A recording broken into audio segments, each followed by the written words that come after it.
오늘 본문은 우리 예수님께서 주일날 성전에 예루살렘으로 입성하시고 월요일날 성전 청결하게 하시고 화요일날 있었던 여러 가지 일들 가운데 하나입니다.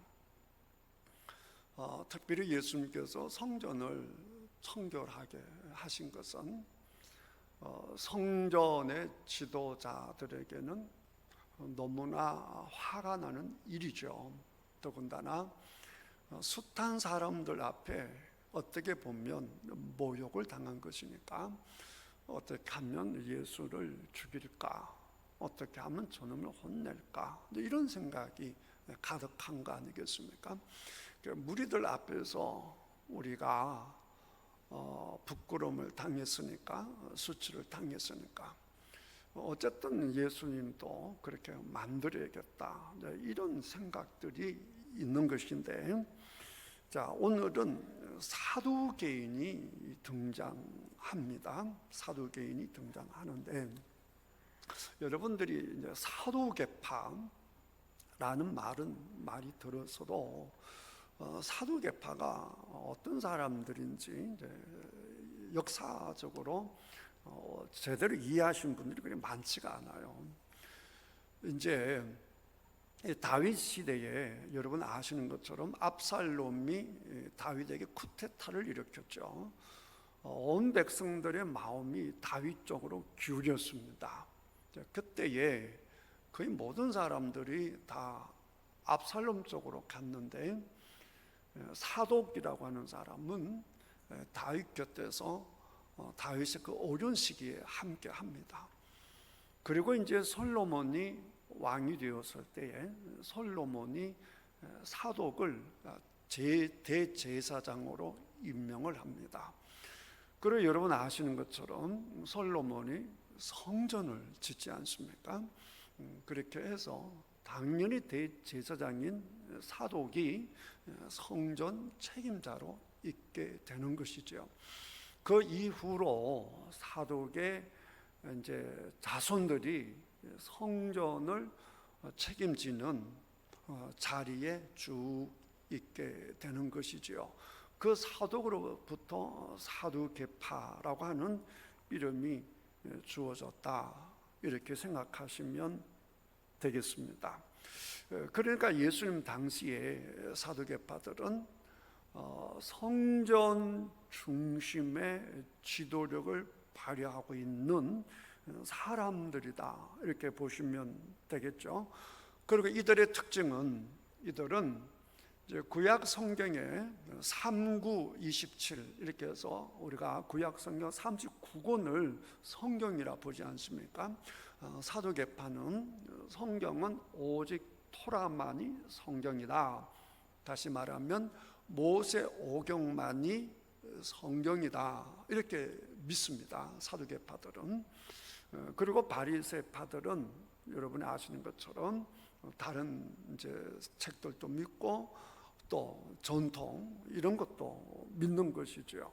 사두개파들은 오직 모세 오경만 하나님의 말씀으로 믿는 사람들입니다. 그러니까 이 사람들은 굉장히 현실적인 생각을 하는 사람들이고요.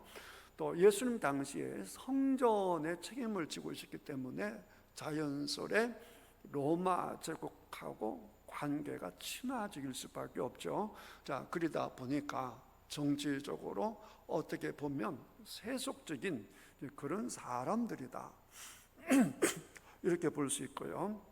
이 사람들은 눈에 보이지 않는 것들은 다 부인합니다. 영 이런 거 부인하죠. 부활 이런 거 없다라고 생각합니다. 거기에 비해서 바리새인들은 영도 있고 천사도 있고 부활도 있다, 이렇게 생각하는 것이죠. 이런 이제 사두개파다, 이렇게 생각하시면 되겠고, 그 당대에 이제 사두개파들은 대부분 이제 좀 잘 사는 권력층의 사람들일 수가 많죠. 그럴 수밖에 없죠. 거기에 비해서 바리새파들은 평민이나 어렵게 사시는 분들이 많이 이제 바리새인 쪽으로 들어와서 영적으로 또 종교적으로 굉장히 이제 거룩한 삶을 살았기 때문에 세상 사람, 일반 유대인들은 사두개인 하면 싫어했습니다. 뭐 당연하죠. 일제시대 때 일본 사람하고 빌붙어서 한 자리 하고 있다라고 생각해 보십시오. 누가 좋아하겠습니까? 일반 백성들은 당연히 싫어할 수밖에 없고요. 거기에 비해서 바리새인들은 경건한 신앙생활을 하면서, 경건한 신앙생활을 한다고 하게 되면 유대인들은 하나님 중심으로 사는 사람들이잖아요. 그러니까 하나님 중심으로 사는 사람들이니까 이방인들에 대해서 굉장히 이제 적대적인 생각을 하지 않겠어요? 그러다 보니 일반 유대인들은 바리새인들을 좋아할 수밖에 없고요. 특별히 열심당원 같은 사람들은 사두개파 저런 사람들은 죽여 마땅하다 이렇게 생각하는 사람들도 있었다. 이거는 이제 참고적으로 아시면 되겠습니다. 특별히 이제 바울이 예루살렘에 들어가면 이제 붙잡힐 것이다라고 하는 것을 알면서도 예루살렘 들어갔다가 결국 붙잡히게 되죠. 바울이 붙잡혀서 처음 이제 공회에 들어가게 됐는데, 공회에 들어가서 가만히 보니까 바리새인하고 사두개파가 있죠. 그래서 이제 바울이 내가 내 편을 만들어야겠다 이 생각해서 그런 고백을 하죠. 나는 바리새파다. 나는 영도 믿고 부활도 믿는다. 부활의 하나님을 믿는다.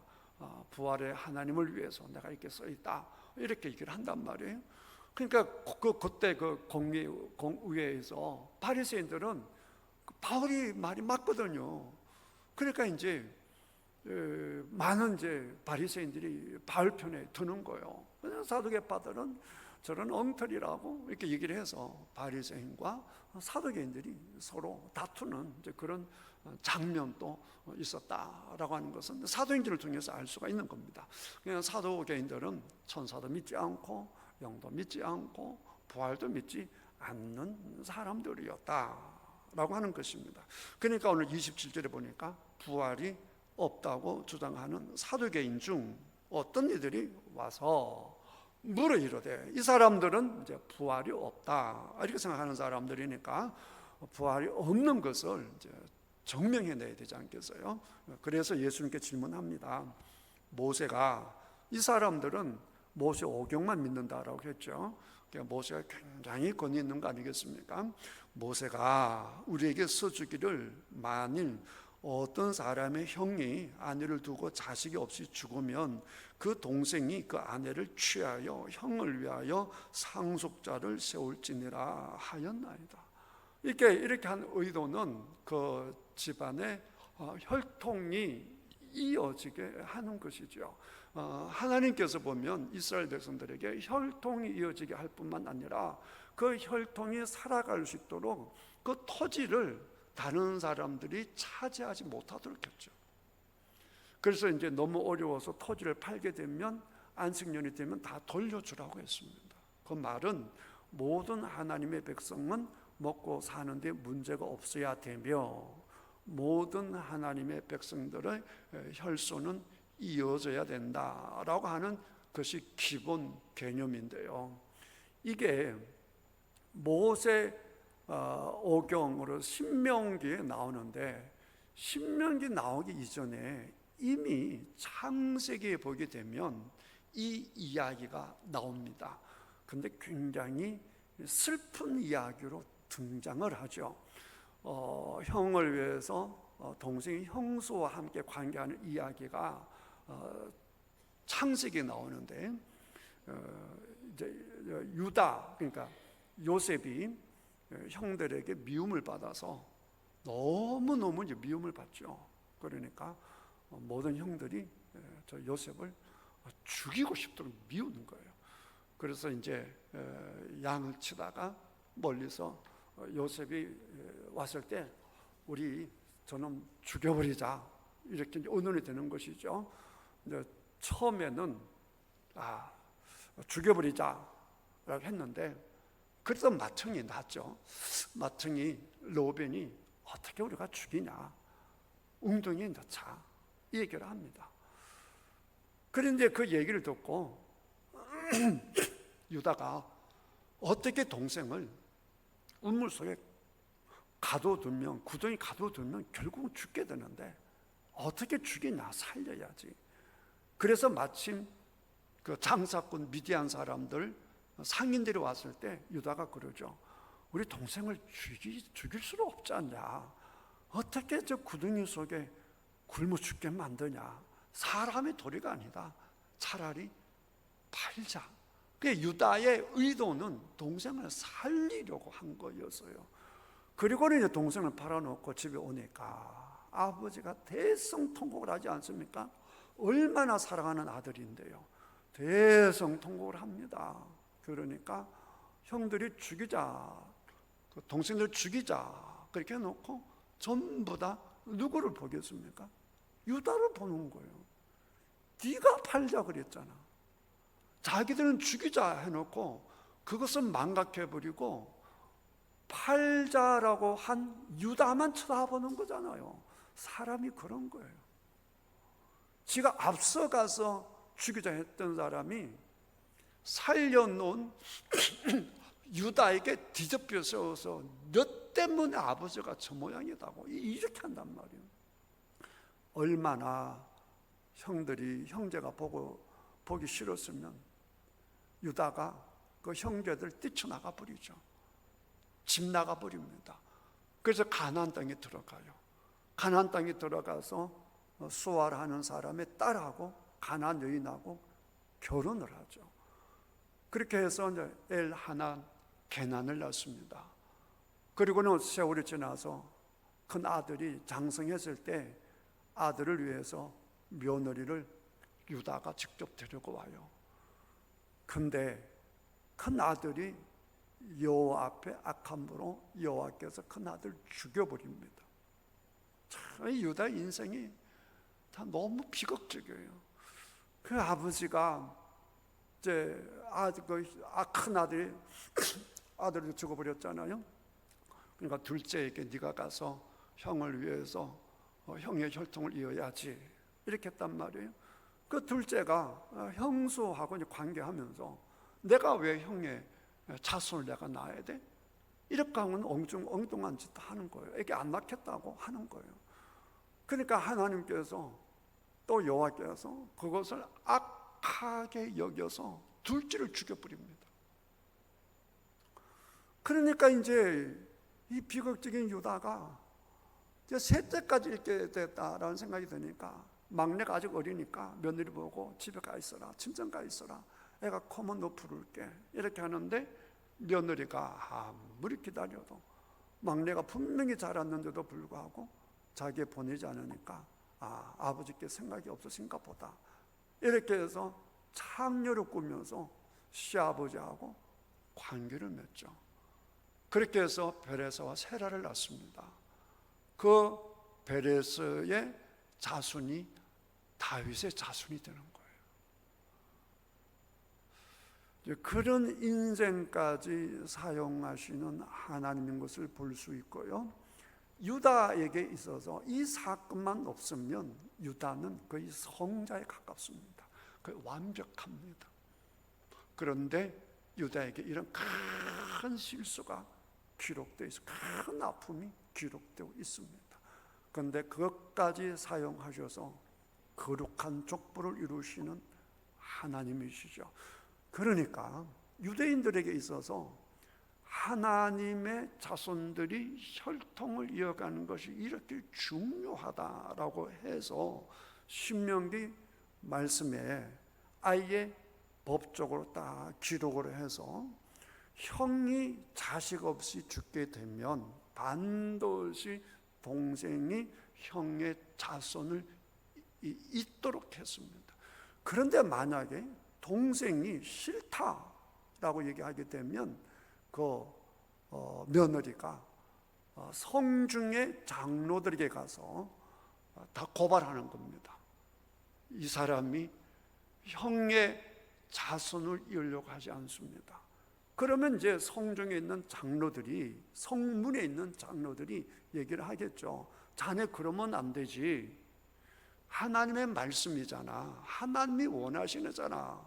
형의 자손을 이어야지 라고 얘기하는데, 동생이 난 죽어도 못합니다, 난 죽어도 못해요, 이렇게 하면 그 며느리가 그 형수에게 얼굴에 침을 뱉고 신발을 벗어서, 그리고는 혈통을 잊지 않는 자들은 모두 이와 같을 것이다 라고 해서 장로들 보는 앞에, 무리들 보는 앞에서 모욕을 주게 했습니다.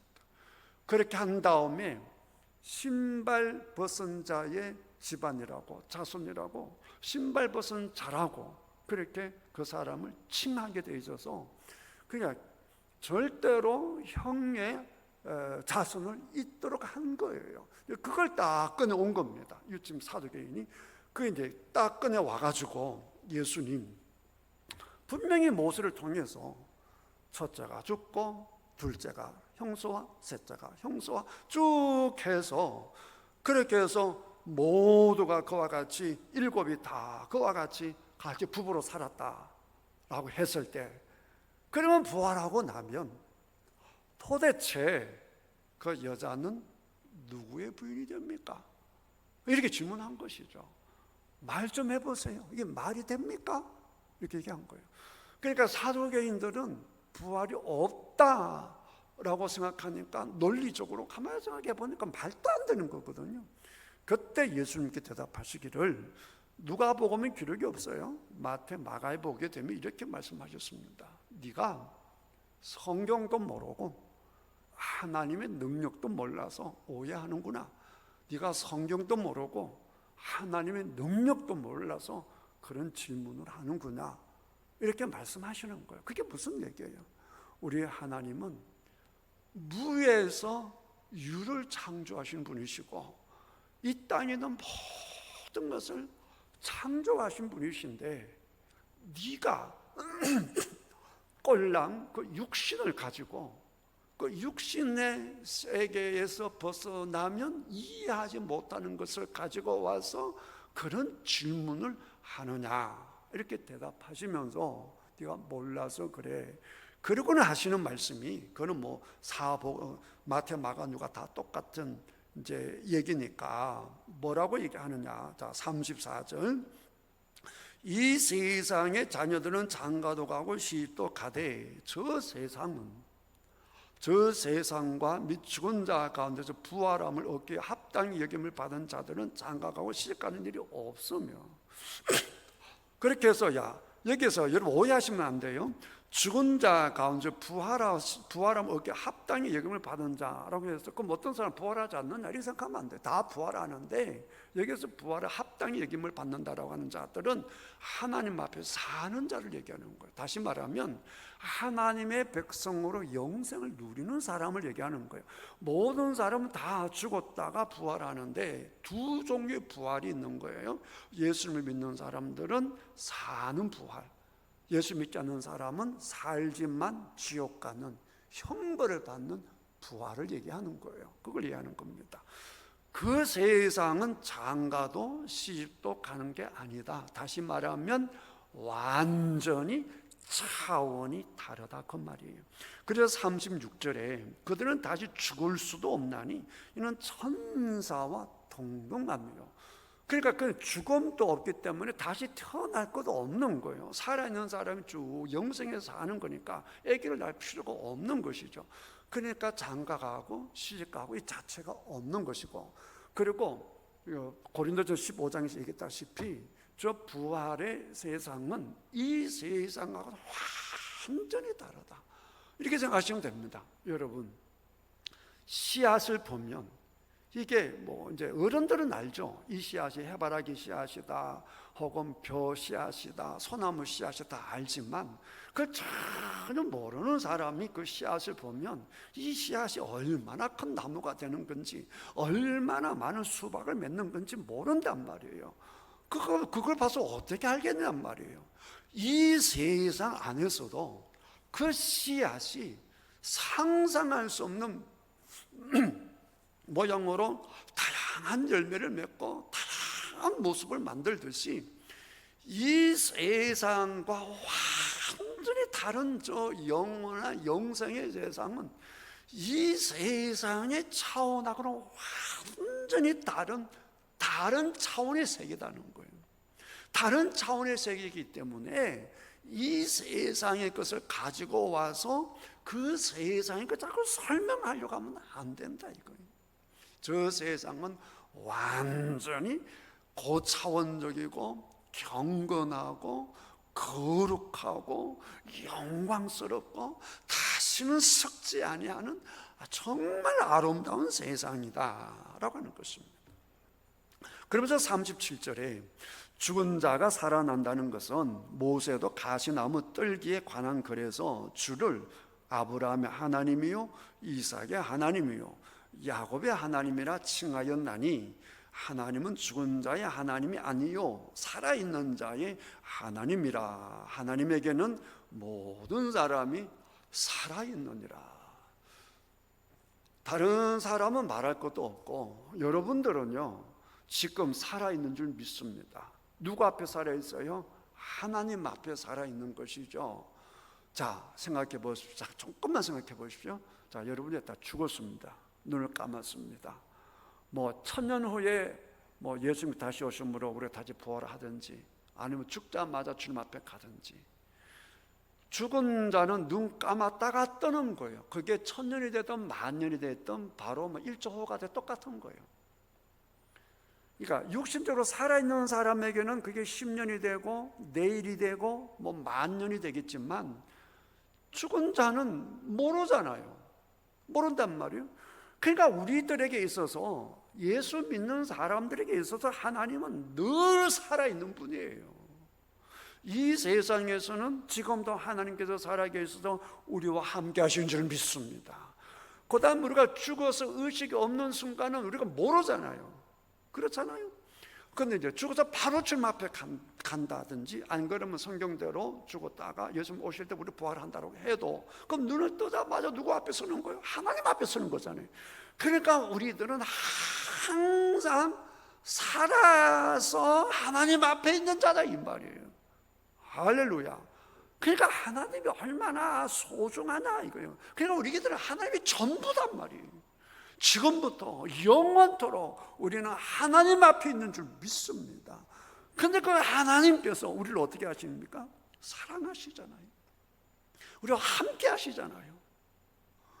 내가 하나님과 함께 하는 것이 아니라 하나님께서 우리와 함께 하신 줄 믿습니다. 그러니까 이 부활이 없다고 한다면 바울이 말하잖아요. 예수 믿는 사람만큼 바보가 없다고. 예수 믿는 사람만큼 어리석은 자가 없다고. 어리석은 자가 바보 아니겠어요?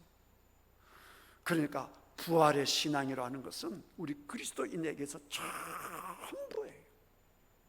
여러분이 지금 중요하다라고 생각하는 거 눈 감고 뜨면 다 없어져요. 돈 아무 소용없습니다. 명예 아무 소용없습니다. 그 좋은 집 아무 소용이 없습니다. 그러나 눈 떴을 때 내 앞에 계신 하나님이 전부인 줄 믿습니다. 그런데 그 하나님께서 우리가 살아있는 동안 우리와 함께 하시고, 아브라함의 하나님, 이삭의 하나님, 야곱의 하나님, 원래 그 뜻은 무슨 뜻이냐고 하게 되면, 하나님께서 불꽃 가운데 모세에게 나타나서 난 아브라함의 하나님, 이삭의 하나님, 야곱의 하나님 첫 번째 말씀하셨고, 그 다음에 하나님 이렇게 저렇게 해서 이제 모세를 가라라고 하니까 마지못해 이제 모세가 그러면 가긴 가겠는데요. 그러면 하나님 내가 간다라고 쳐요. 이스라엘 백성들 앞에서 내가 당신을 누구라고 소개하면 되겠어요? 그렇게 한단 말이에요. 그때 하나님 또 다시 말씀하시죠. 나는 스스로 있는 자니라. 또 나는 원래 있는 자야. 그 뜻이에요. 또 이러시되 나는 아브라함의 하나님, 이삭의 하나님, 야곱의 하나님, 너희 조상의 하나님이라고 해라 그랬단 말이에요. 그러니까 여러분 생각해 보시면 지금 우리가 아는 하나님은 2000년 동안 신학적으로 하나님, 신관, 조직신학적으로 신관이라고 하는 이 신에 대한 하나님에 대한 지식이 있잖아요. 또 성경 66권에서 하나님에 관한 지식이 있잖아요. 근데 출애굽했을 때 백성들이 하나님도 아는 게 뭐가 있어요? 아무것도 없잖아요. 그때 뭐 성경이 있어요? 뭐가 있어요? 그때 막 모세가 이제 모세오기 기록할 때인데, 그냥 출애굽할 때는 모세옥이 없단 말이에요. 출애굽할 때는. 그러니까 그들에게 하나님을 뭐라고 설명하겠느냐 말이에요. 그냥 그들이 알고 있는 것은 계속 들어온 우리 아브라함의 하나님, 이삭의 하나님, 야곱의 하나님 이야기 듣는 거 있잖아요. 너희 조상들 아브라함이 경험한, 아브라함과 함께 하셨던 그 하나님, 너희 조상이 이삭과 함께 하셨던 그 하나님, 야곱과 함께 하셨던 그 하나님이 아브라함과 함께 하시듯이 너희들과 함께 할 거야. 이삭과 함께 하셨던 하나님이 너희들과 함께 할 거야. 야곱과 함께 하셨던 하나님이 너희와 함께 하실 것이야, 이 말이란 말이에요. 그러니까 지금 이 순간에 우리가 그 말을 적용시키면 우리는 이렇게 크게 확산시킬 수 있어요.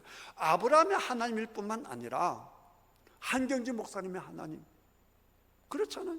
또 우리들의 하나님, 이렇게 고백할 수도 있고, 또 공간적으로는 이스라엘의 하나님, 아프리카의 하나님, 미국의 하나님, 캐나다의 하나님, 호주의 하나님, 그 하나님, 그 숱한 일을 이루신 하나님, 2000년 역사 동안 그 놀라운 역사를 이루신 그 하나님이 원래 하나로 어마어마하신 분이시지만 하나님을 믿고 하나님과 동행해서 하나님의 능력 속에 하나님의 축복을 알았던 분들은 하나님하고 1대1로 다 만났잖아요. 1대1로 만나서 하나님을 경험했잖아요. 근데 바로 그 하나님이 여러분의 하나님이라 그 말이에요.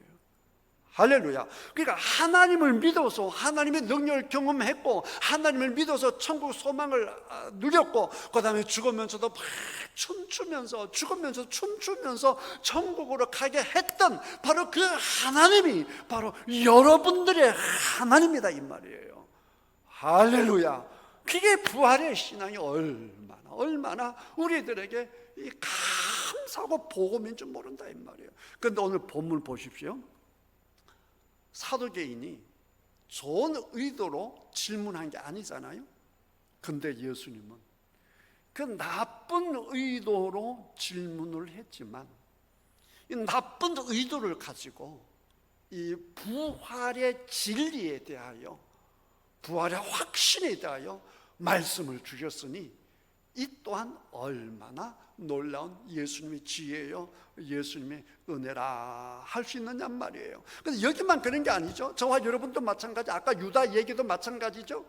하나님은 심지어 우리들의 오만함, 우리들의 교만함, 우리들의 실수, 이런 것까지도 사용하셔서 우리를 기억하고 하나님 앞에, 살아계신 하나님 앞에 우리를 인도해서 우리로 부활로 이끌어 가시는 그 살아계신 하나님이시다, 그 말이죠. 할렐루야. 이 좋은 하나님이 오늘 또 여러분과 함께 하시니, 하나님이 살아계시는데 우리가 죽어서 되겠어요? 절대로 낙담하지 마시고 절망하지 마시고 하나님과 함께 살아있는 자로 부활의 소망 가운데 날마다 살아서 춤추고 살아서 진짜 살아가는, 활동하는, 진짜 살아서 움직이는, 살아있는 우리 그리스도인들, 우리 사랑하는 태인의 가족들 다 되시기를 주님의 이름으로 축복합니다.